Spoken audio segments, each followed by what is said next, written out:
Welcome to Beyond the Frontline podcast, where your hosts, U.S. Air Force veterans Donna Hoffmeyer and Jay Johnson, will help you transition from the front line to the home front. Listen every other Wednesday as they will bring great conversations, resources, tips, and feel-good stories that will resonate and relate. Now, here's your hosts, Donna Hoffmeyer and Jay Johnson. Well, hello, everybody. Welcome back to another incredible edition of Beyond the Frontline. My name is Jay Johnson. I am one of your co-hosts, and I am joined in studio, as always, with my partner in crime, my dear friend, the one and only Miss Donna Hoffmeyer. Donna, how are you?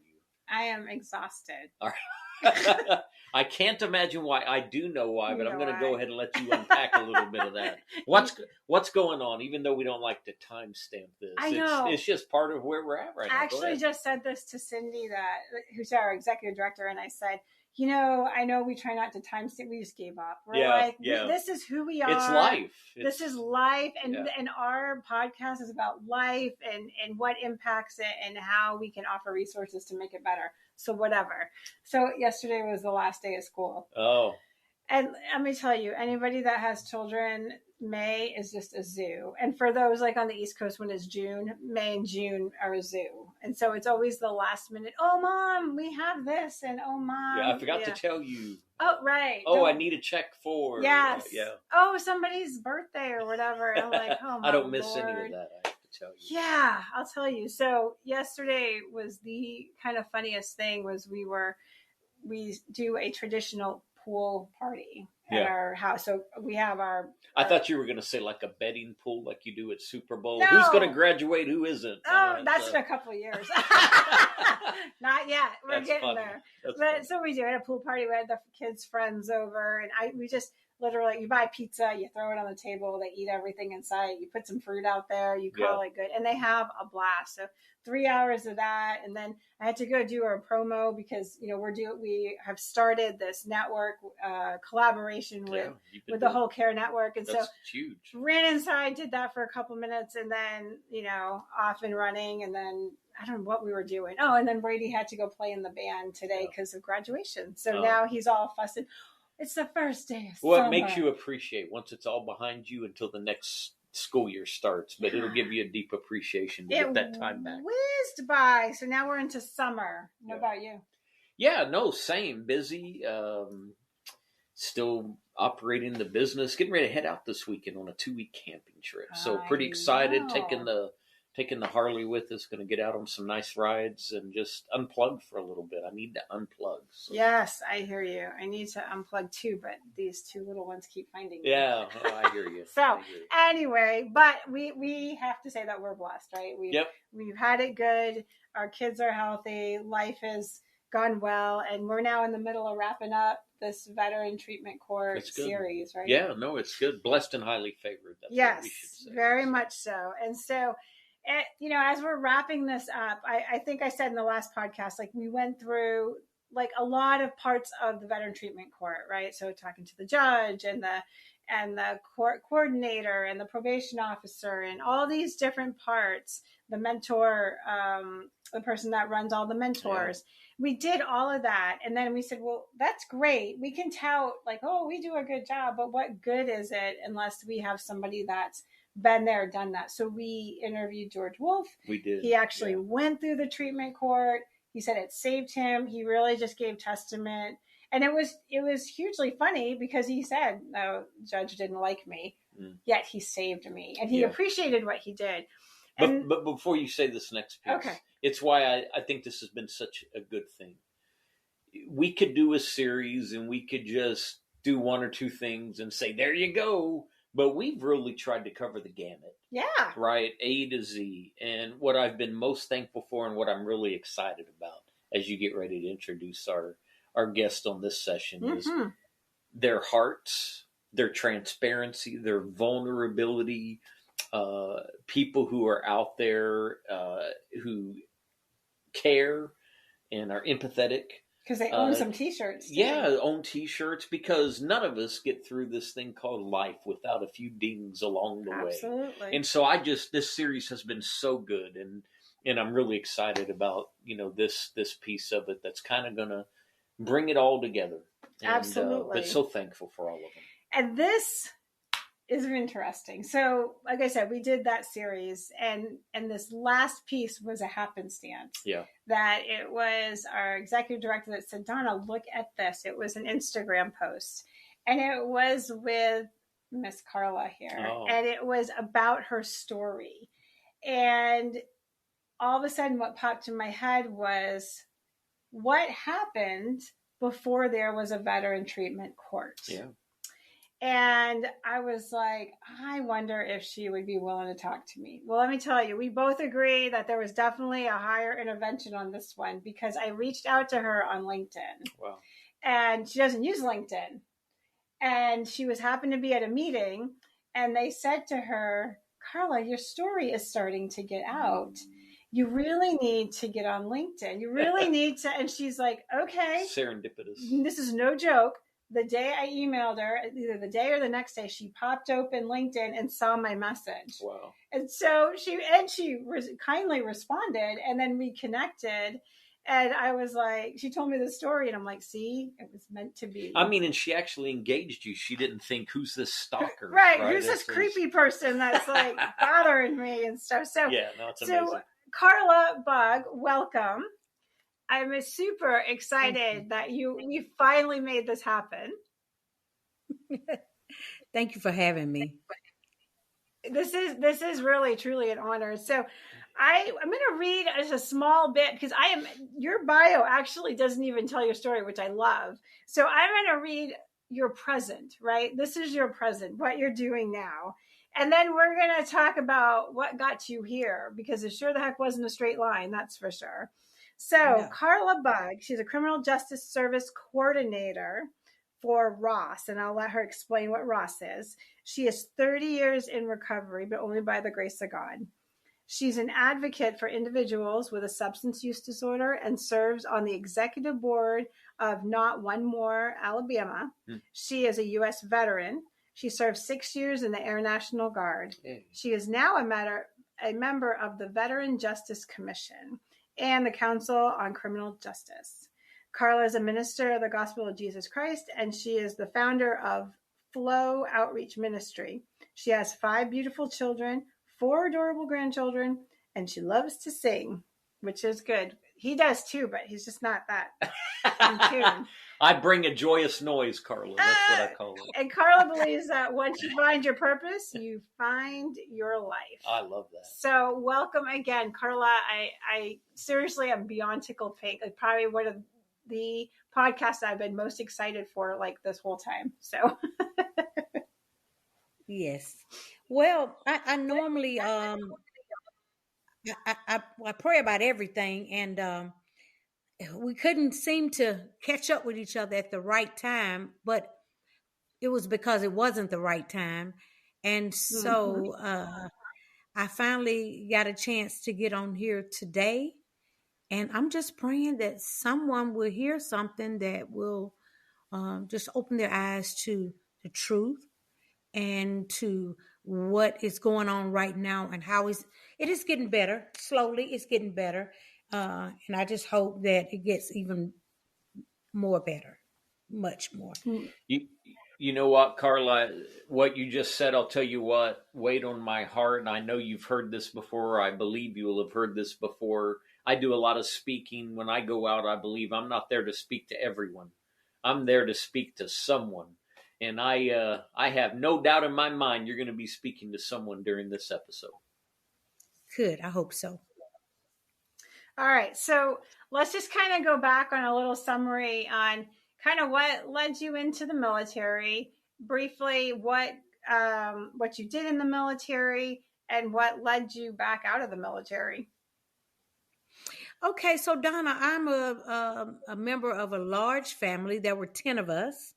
And so I wanted to go to college, and my dad said, hey, I ain't got no money to send you to college. Nobody else is going, And so I decided to join the National Guard directly after high school.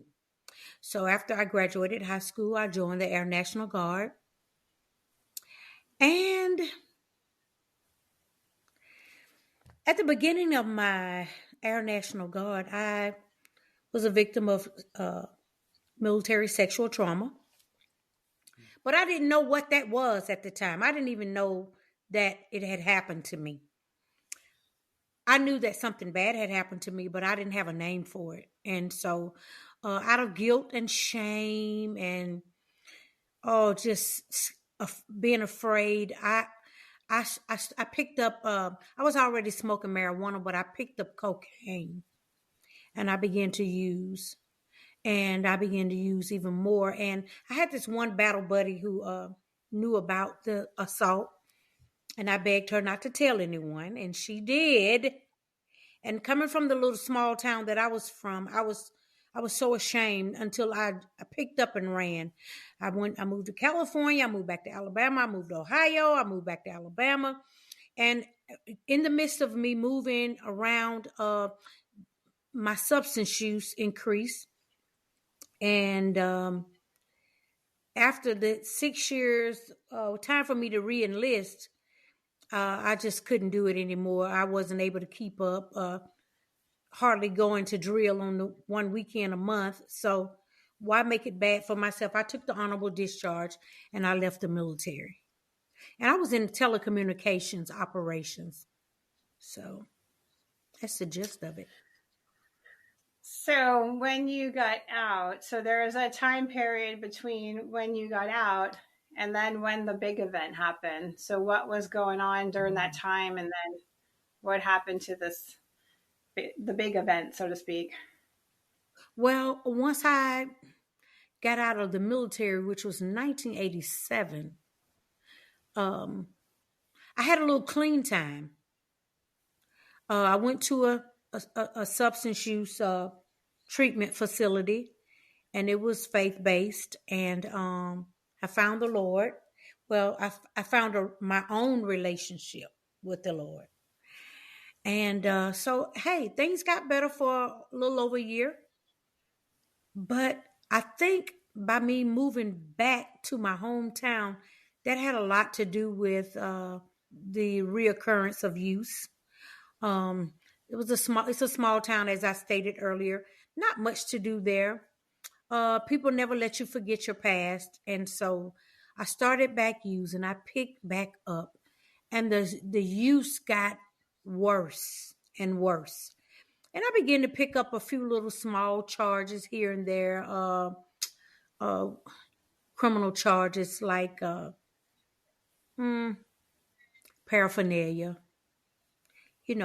And really it was a cry for help when I started getting those little charges.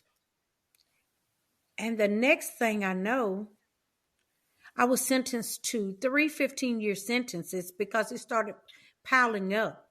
I was sentenced to 3 15-year sentences to state prison, but they ran it concurrent, so it was a 15-year sentence.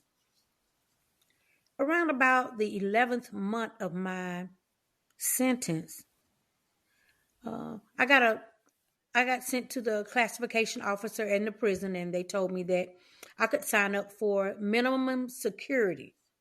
So I went to minimum security, which I was getting ready to go out to work release.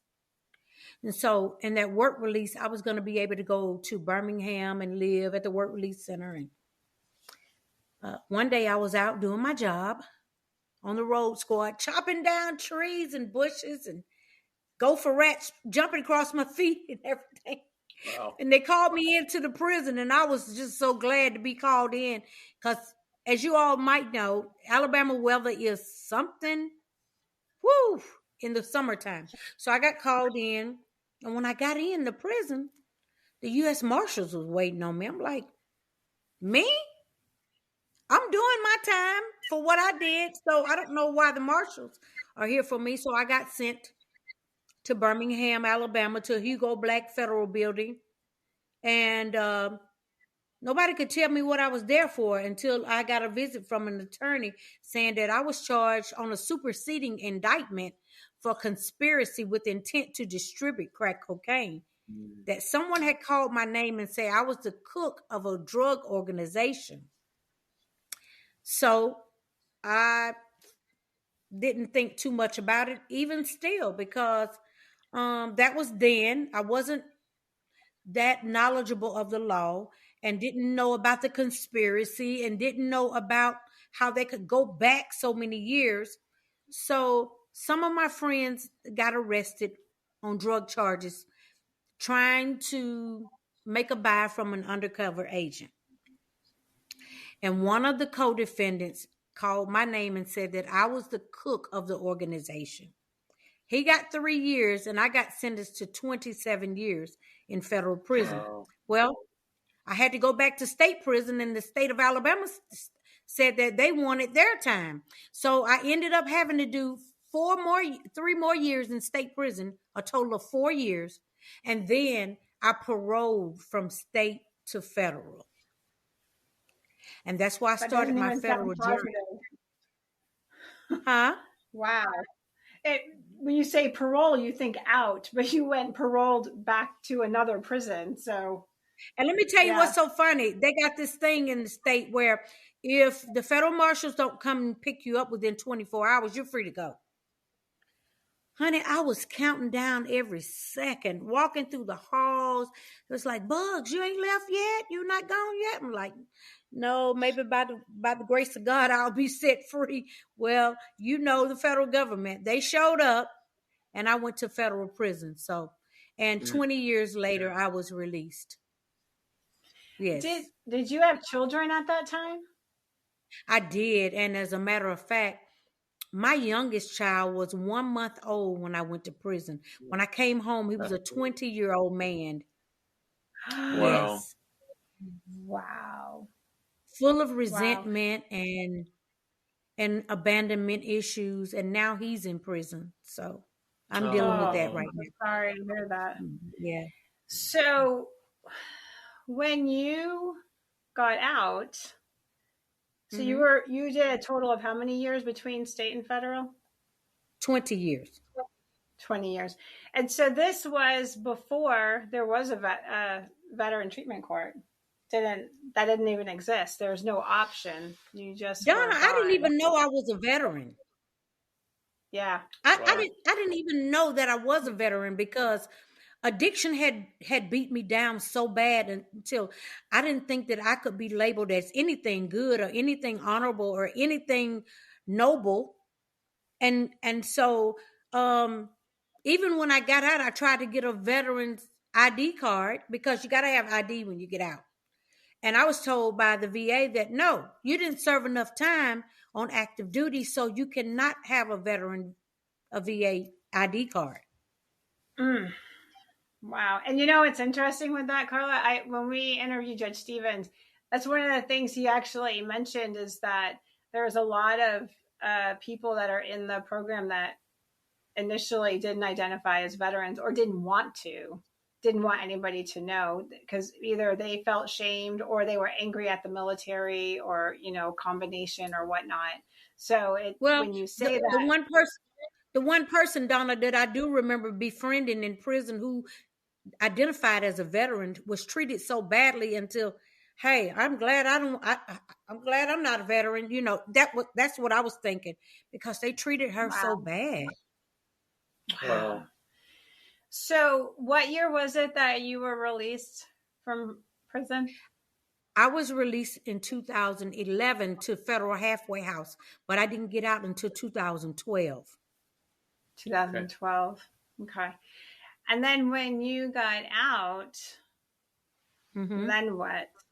Here we are, 11 years later. I fought. Yes, I fought through a grievance process before I got out of prison for they had what they call the Second Chance, not the Second Chance Act. Yes, the Second Chance Act.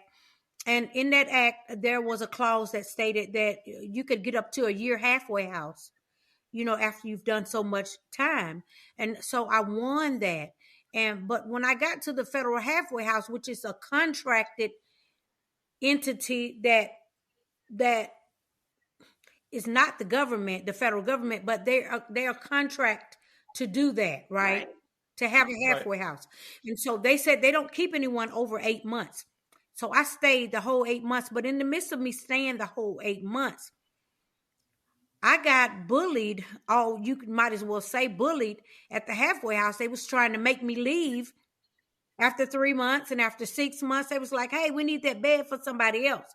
And what happens is you pay 1/4 of your income that you're making on your job while you're in halfway house. If they put you out on home confinement, someone else gets that bed. Now 2 people are paying for the same bed. Oh, so So I guess it was my drug use sense, and plus the fact that I never was. I mean, I was pretty bright in school, so I had sense enough to know that, hey, 2 people paying for this bed if I leave, and that wasn't the main thing. The main thing was, if it took me 20 years to get out, it's going to take me at least 8 months to get myself situated. So I stayed the whole 8 months. Yes, I stayed the whole 8 months. And then after leaving the federal halfway house, I went to a transitional housing program where I shared a house with 2 other women that are in recovery through this program that I found. And I worked and saved my money and paid my rent. And it's just been one good thing after another, because I've always went after purpose and not money. Yes. What was different coming out than when, so, you went in and you were, like you said, you were doing drugs, you were beat down, you didn't really even have a sense that you were a veteran, nor did you want to identify there. And 20 years of, it's not the Oz, it's not living in a nice, beautiful little land there. It's pretty rough. What was it in there and you coming out that made the switch, that made you not go back to using, that said, I'm going to live a life of purpose? That's an enormous mindset. I found my purpose. In my bio, I said it. I found my purpose. So I knew that I was someone. I knew that God had purpose for my life. I knew that everything that I went through wasn't just for me. It was for someone else. And I got a chance to see that while in prison, because I started teaching Bible study. I was a praise team leader at certain points. People would come to me for prayer. God had showed me different gifts that he had given me, and I began to operate by faith in those gifts. Officers, inmates, people were just coming to me. Hey, I need you to pray about this. I need to do this. Can you talk to me about that? So I found out that I had some type of social work /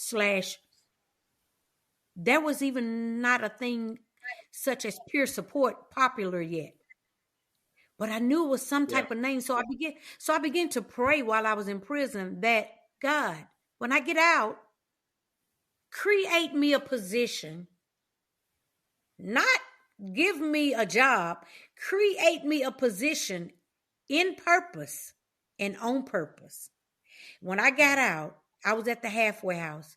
One of my friends, this is so crazy. One of my friends who I used to get out with every day, she had gone to treatment. She had gotten her bachelor's degree. She went to Auburn University. She started working at a treatment facility, and she got it in her mind that we got to do something for the people that we're leaving behind, and we got to do it through lived experience. She formulated this peer support movement in the state of Alabama. And I was one of the first people in the state to get certified by Alabama Department of Mental Health as a certified recovery support specialist. So now it was, I was just going to say, it's so amazing. I love your authenticity. Again, you heard me say earlier, the vulnerability, you just being an open book and saying, hey, listen, this is what I experienced. It made me think of something Rick Warren said. I probably won't say it exactly as he said it. The guy who wrote A Purpose-Driven Life. Yes, he said we are all products of our past, but we don't have to be prisoners of it. And that's what I hear from you. It's still, there's so much hope, optimism, direction that you have in your life, and so thank you for sharing that, Carla. Well, when I was incarcerated, I read a lot, and the one person I read everything I could get my hands on was Nelson Mandela, and I liked him so much because he did 27 years, and my sentence was 27 years. So I wanted to be like him, and so I read everything I could about him.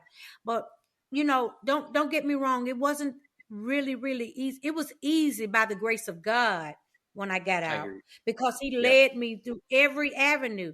But I had some challenges because when I went in, there was not even cell phones when I went in. I had never seen a cell phone before. So I had to learn to use it. A totally different world when you come out. Totally different world. People were the same because, and I don't know if I should say this on your podcast, but I'm going to say it anyway. I'm going to jump out there. You can say it. But spiritually, hey, people are people. Spirits, we're spirits. Nothing changes. Everything is the same in God's world. It's just a matter of time and technology. That's the only thing that's different. Yeah. But tell me, because we talked earlier a couple times. Tell me the story, because I thought this was pretty fascinating, of when you first identified or realized that you had, she was telling me the story, MST and PTSD. She's like, you got to hear how I came to realize this. Well, and let me show you. And Jay, you talk about my vulnerability and my, transparency. And I find that that's what keeps me humble. That's what keeps me usable. So here I was working for a drug treatment facility, and I was just a residential aide, answering the phones, doing a little checking chores and stuff like that. And one day, the HR director says, we got a job open up in Huntsville, Alabama. At the time I was in Birmingham. And she was like, aren't you a veteran? Because I had went through that veteran program that got me my first job at a car wash. Imagine that. So I said, oh yeah, I am. So she said, well, we have a position open in Huntsville, an outreach position. And the name of the job was going to be Jobs for Vets. You'll be going through the highways and under the bridges, soup kitchens, anywhere and everywhere you could think of to find homeless veterans. And we're going to find jobs for them. Jobs for Vets. I was like, I said no. I said, let me think about it twice. And the third time I said, okay, why not? So I moved to Huntsville. My sister lived up here. I moved into her basement, and I had my first little car, a 2002 Ford Taurus. I'm riding around in my Taurus looking for homeless vets. Now, mind you, I don't know anything about a GPS. So I had to learn how to use it.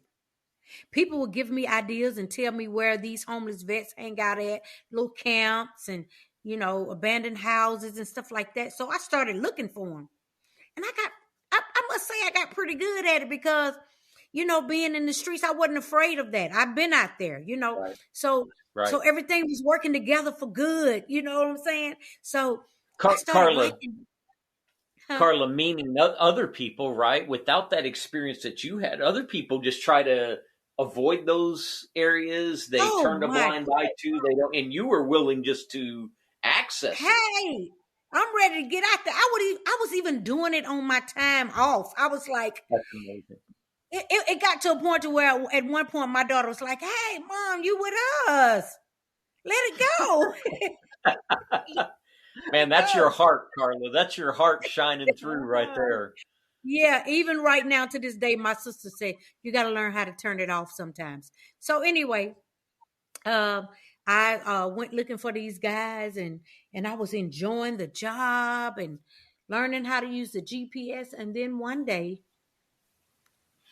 the same organization says, we're getting ready to open up a women's, let me stop right there.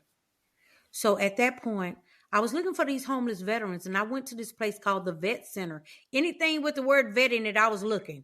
So I went to this place called the Vet Center and I was like, hey, my name is Carla. I'm looking for homeless veterans for jobs for vets. They was like, no, we don't have those type of people here. The people that come here are mostly not homeless. They're here getting help for military sexual trauma, PTSD. Well, they said MST, PTSD. Yeah. And TBI. traumatic brain injury. So I was like, well, I heard of PTSD. What is MST? They said MST is military sexual trauma. Anytime you've been in the military and you have, you've been assaulted or you've been treated in such and such way for trying to be coerced into sexual favors or whatever. Right. I was like, really? And immediately in my mind, I heard, don't forget about your medical record. So I started asking the lady questions, and she gave me some answers. And she said, here, I'm going to give you this address. I want you to go over to the Veterans Affairs. So I went to the Veterans Affairs. I walked in there. Hey, I'm looking for the homeless vets. I'm thinking she sent me over there for homeless veterans. The man said, are you ready to file your claim? Claim? What's a claim? Well, the lady told me your story about MST. I was like, oh, okay. So I'm just telling them like I'm talking to you guys. He's steadily typing. When he finished typing, he turns the screen around and say, here, read this. Does this sound right? I said, yeah. And fast forward, I found out that I had, what do you call it? Service connection. Yep. Service connected for MST, PTSD. I went to see psychiatrists and all this stuff came out that I had suppressed all these years. Because when you're in prison, whatever you did before that, you got to kind of push that down out the way and deal with what's going on right now. Because there's some trauma up in there as well. So that's how I found out I was a veteran. Yeah. And that's how I found out about PTSD and MST and all that. I was like, wow. Well, you know what, Carla? Even that point, I think, is worthy of our listeners to understand. I mean, in your situation, you said you didn't understand you were a veteran, and in some of that, or maybe a great percentage of that, was tied to recreational activities you were doing right at that moment. That's what I call it. But I think there's other people even that fall into this misperception that you're not a veteran unless you serve a full 20 plus years and you retire as. And it's just simply not true. If you wore our nation's uniform and received a discharge, you are a veteran. And that's one of the things that we're fighting for. That's one of the things the Veteran Justice Commission is fighting for, to get that generalized, because not only that, but different states have different definitions of what a veteran is, Okay. Yeah. Even Veteran Affairs, if you have a dishonorable, they won't. That's why I said discharge, right? I kind of left it vague because I didn't know where that line would go. They'll not do it. Yes. So it's very frustrating. Even like I said, even Judge Stevens made that comment too. He's like, when he considers everybody a veteran. If you wore the uniform. If you wore the uniform, you are. Wonderful. Regardless of status, active, reserve, guard, whatever that was. Wonderful. Yep. Yeah, he's a really good guy. Carla, where are you? Just real quick for my understanding. You're in Alabama now? Huntsville, Alabama. The Space and Rocket Center. I know Huntsville and Scottsboro very, very well. I've been up there. So I was just I just wanted to understand where you were at. I thought that's where you were. So answer this. So here you are now beginning your veteran advocacy is what was starting, right? And the other day we were talking and she said to me, Donna, I sit at the table with these really big and important people, and not kidding you, she goes, and I look at them and ask them, why am I here? And of course I got right on the soapbox. I'm like, let me tell you, Carla. She's a really big, important person. Exactly. In this, right? I mean, so tell me, Carla, so when you started that, how has it led you to where you are now? How has what led me to where I am? So you started your advocacy. How did you get into what you're doing now with Ross, and what is Ross, and what are you doing now, and how did you get there? Ross is a recovery organization of support specialists. We're men and women in long-term recovery, and we we advocate, collaborate, and empower any man and woman who's seeking recovery. However, I've always had this thing in me about incarceration.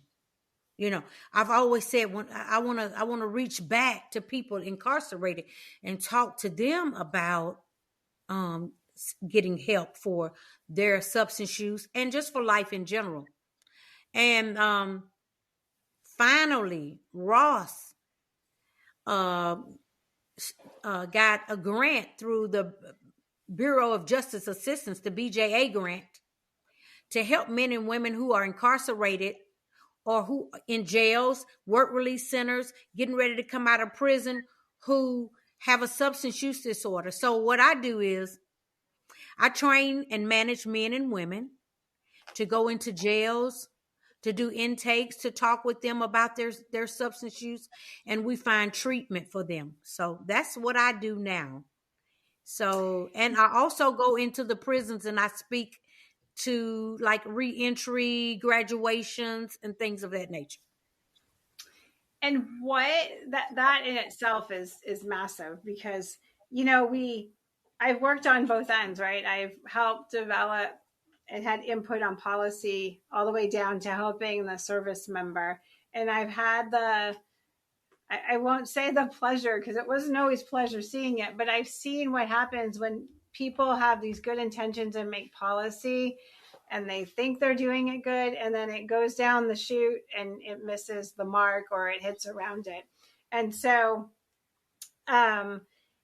you have moved, like you're doing Ross, but you're also on another, is it a board, or where you are now doing more policy advocacy work? Would that be correct in saying? Yes, I'm considered a commissioner with the Veteran Justice Commission, and I'm also a member of the Council on Criminal Justice. And what do those boards do specifically? Well, the Council on Criminal Justice is always trying to find ways and spotlight areas that are unfair in the justice system. And the Veteran Justice Commission is a nonpartisan think tank, a group of men and women from different parts of the country who are trying to make it better for veterans in prison, for veterans to be, like you said, Jay, to be able to say, hey, let's come up with a definition of what a veteran is, to try to restore rights to them. For example, veterans go to prison or incarceration and they lose their service connection, their disability payments. And so what about the family members that's depending on that money while the dad is or the mom is locked up? So what happens with that? So we're there trying to come up with some different policies and some different suggestions for the government to notice. What's the latest one you just told me? We were talking about this yesterday, and I was like, oh, that's a really good identified problem. Are you talking about the one about going to jail? The Vietnam veterans? Oh, yeah. We were talking about how the Veteran Justice Commission, how we can probably look back like 20 years from now and say, hey, this helped or this restored this, that, and the other person from, people who are in Afghanistan or whatever. And we even said the other day that I wonder how many people are still incarcerated from the Vietnam era. Oh. Because here's the thing that Carla and I talked about this. We had a good discussion yesterday. And yes. I said, Carla, it makes you, I was talking about this in the context of the Veteran Treatment Court. And I said, what is interesting is you can't not but wonder what her situation would have looked like if early on, when those little charges were happening for like paraphernalia or whatever, they had veteran treatment court, because they didn't have it back then. Yeah, it could have been an intervention right in the middle of that. At that point, could they have intervened and said, hey, you come here, plead guilty, we're going to run you through this program. We're going to help you. And we're going to help you. And would that have changed the course? It didn't exist when Carla was, all going through all that, but it exists now. Yeah. Right? And even what the Veteran Justice Commission is doing right now, what if things change right today? And see, because if you're incarcerated somewhere, that the place where you're incarcerated is responsible for your medical and mental health. Okay. Yeah. So what if you're a veteran and you're there, and you just say in Tallahassee, Florida, I'm just going to use that for an example, and there's a big VA hospital there. What about sending the veterans out to that from prison, because they send them out all the time to go get mammograms and things of that nature? Why not be able to? What about, since we got this good technology right now, since COVID and everything, what about having Zoom meetings with veterans in prison for MST, PTSD, TMI? Let's get that started. So those are some of the ideas. Yeah, because that is one of the things, like, I said to Carla, I'm like, okay, so you got caught for the crime. I put quotes around that, right? I mean, it's a crime, but she got caught for it. She did her time. But at that time, like she said, you took that all away and you got to deal with the present time. The reality and the big picture of it is that there was a why that was leading to these bad choices, right? There was a why. And I actually mentioned this to my daughter. We had to run out this morning and do some errands, actually, when you called me this morning, Carla. And I told her who you were. And I told her your story, just very general. And her eyes just get big. And I said, but you know what's interesting, Bianca? I said, she's now advocating hard for veterans. And she has an understanding that most people will never, and hopefully never have. And she can say, like, yeah, they committed a crime, but why? And the sooner we intervene, the lower the chance that we are going to have bigger problems later, which kind of leads into what Judge Stevens is putting forward right now. We want to intervene early, get more resources connected to them, so I don't see them in my court. Yeah. Right. Yeah, Carla, that whole discussion where what if there had been a veterans treatment court, but I don't know how you view this. I have a feeling you and I view it the same. We can either look backwards or we can look forward. We can't change what's happened in the past, but what you've experienced, what Donna's experienced, what I've experienced, shape who we are today. I have a feeling, Carla, that you as an advocate today, sitting on these commissions and the different councils and things you get to be a part of, you are a far better advocate because of what you personally have experienced, that when you speak, it brings an entirely different level of credibility to the conversation. Wow. Well, I guess so. She's so humble. Well, and I say it, Carla, I mean, really, I say it from a place of just appreciation for who you are, because I think there are a lot of people in life who try to hide from things we've experienced, whether it was by our own choice or others, and we do ourselves an injustice by hiding. And yes, Jay, go ahead. I'm sorry. I know people who I was incarcerated with. They'll call me and say, hey, how do you get to go and do this? And I saw where you was in, let's say San Diego. I saw where you were in San Diego. How do you get to do that? Could I do that? I said, well, if you get involved with something in your area concerning, talking about your incarceration, or if you're a veteran, oh no, I don't want people to know I was in prison. What? You got to be transparent. And it's not that I'm out looking for something, because I didn't even look for Donna. I don't even go on LinkedIn. I don't even go on there. My daughter said, Mom, you need to get on there. People trying to contact you. So Yeah. You have to not be ashamed of your That's right. past. Yeah. And I think that one of the big takeaways is that you still have value.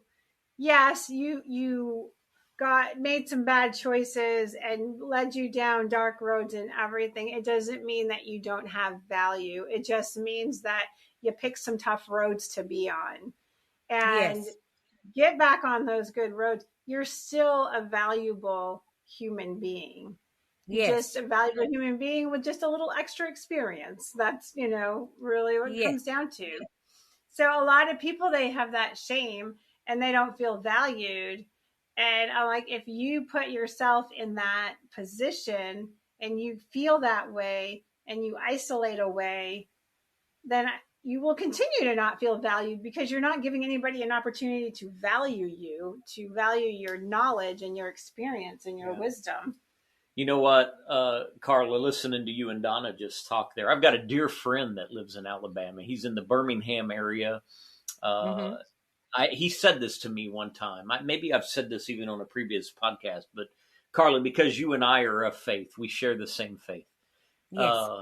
My friend Richard said to me one time, I shared something with him. This is how I feel about myself. And he said, Jay, let me ask you a question. He said, is that a build-up thought or a tear-down thought? And I weighed it for a minute and I said, well, it's a tear-down thought. And he said, well, that's all you need to know, because a tear-down thought does not come from our Heavenly Father. And you know who it does come from then, and your job is to bloody his damn nose. That's what Richard said to me. Right? That's right. So the point being, that's what shame does. Shame is a lie. It traps us. It doesn't allow us to be who we are created to be. And man, you've touched me just in this short time we've been together today. Well, shame is it's a terrible, terrible. It's one of the worst. What do you call it? Mindsets. Yeah, it's one of the worst mindsets. But see, Jay and Donna, I think what helped me a lot is that I allowed God to break me. There's a scripture that talks about being broken and contrite. Yep. And believe me, when I was gone in prison, I went through some terrible stuff. I went through some hurtful situations. I went through some humiliating situations, but it wasn't for my bad. It was for my good now that I look back, because God was trying to shape me into the woman that he wanted me to be because of what's going on, what he has for me to do out here right now. So if I couldn't take it back then, I can't take it right now. So I just learned how to just lean into it and give in and throw my hands up and surrender. And I was like, hey, if I wasn't ashamed to the point that I stopped using when I was shamed in my addiction, then why not be ashamed and humiliated for what's going to help me in the future? And that's how I got to where I am. I think a lot of times when people are incarcerated, whether they were wronged or whether they were innocent, sometimes you just got to look at the situation and say that, hey, it happened. It could have been prevented, but since it wasn't, let me make something out of these lemons. I'm going to make some lemonade out of this. Yeah. So Judge Stevens said this, and he said, I always know when we're starting to get to a breakthrough because they're pushing back the hardest. He's like, when they're really pushing back and you can see that going up, they're about ready to break through. And he's like, and we just hold tight until they come through. He goes, and they do. He goes, like, every time. He goes, they're pushing back hard. He goes, that's how we can always tell that it's coming. And I was like, that's interesting. Yeah. Yeah. I know.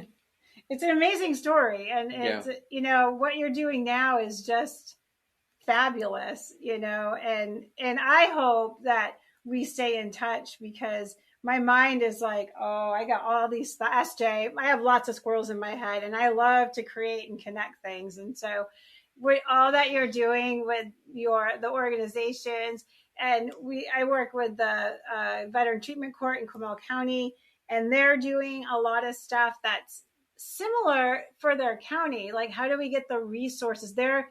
They have a little think tank, and how do we get better resources to them? The resources are all around, but when you're a nonprofit and you don't have a lot of money, you don't market, right? So it's hard to find them sometimes. So we're trying to help make these connections better. And that's what they're all working on right now. So yes. I'm like, oh, I might be picking your brain in the future. Well, you just call me whenever you need to or want to, Donna. We'll talk, whether it's about veterans or whether it's just about life. You can call me at any time. I'm here. Or we get you out here for lunch. Yeah, that's true too. Yes, where are you? Where are you at, Donna? Right. We're in San Antonio. Okay. Yeah. It's hot here too, Miss Carla. Yeah. It's hot here too. That's why I did basic training, and I got the flu in the middle of basic training, in the middle of heat. Oh my God. Oh, I hear you. It's hot here in the summer. There's no doubt. It's warm. Yeah, we're enjoying it right now. I got the Jeep top off, and we're not in a week or so. I'll probably have all that back on. AC for me. Yeah. All right. You think we're ready to kind of start winding it down? I think so. Carla, do you have any last thoughts, bits of advice, words of wisdom that you'd like to share with the audience? Well, I just want the audience to know that never give up hope. No matter what you're going through, no matter how it looks, never give up hope. And also, if you think that everything that's bad that's coming your way is coming from haters or the devil or however you want to put it, people who don't like you, then you're thinking in the wrong way, because everything that's coming your way that's hard is not for your bad. There's some good in it somewhere. So keep a positive attitude and look for the good in it. May take 20 years, but you'll see it. Yeah. I believe that as well, Carla. I think Nelson Mandela would agree with you. Yes. Yeah. Amazing human being. Mm-hmm. Yes. What do you got? No, nothing really further to add to the conversation, Carla. I just absolutely have loved the short time we got to spend together. I now can say I've got a new friend in the Huntsville, Alabama area. I've got a fellow believer, a sister in Christ with me. Yes. In this, a veteran, an advocate, somebody with a heart that's out there seeking to make a difference and not just sitting on the sidelines. And so, Carla, on behalf of all those things, I just want to tell you I love you. I appreciate you. I value you, the work you're doing, and so thankful that you're out there continuing to watch out for the vulnerable, and our veterans are certainly a part of that. And so, Carla, thank you. This has been a pleasure for me just to spend this time with you. Yes, thank you for having me. Yeah. All right. Well, I think that wraps up our series. We had a long one on that, and I'm super excited. I think we hit the golden ticket there with Carla. I agree. And so for everybody that's listening, thank you so much for sharing time and space with us. We really encourage you guys to reach out. If you want to contact Carla, reach out to us. We will get you in contact with her. If you have any comments or want to reach out to us, again, reach out. We are here, and we will happily engage and reciprocate. And so from our parent podcast, Coming Home Well, and us, Beyond the Frontline, we wish that you have an awesome rest of the week and a great summer. Yeah, all the best, everybody. Till next time. Bye for now. Thanks for listening to Beyond the Frontline, a podcast of Coming Home Well. Join us every other Wednesday. And if you enjoyed this episode, please share it with others, post about it on social media, or leave a rating and review. Thanks again. And until all are home and all are well.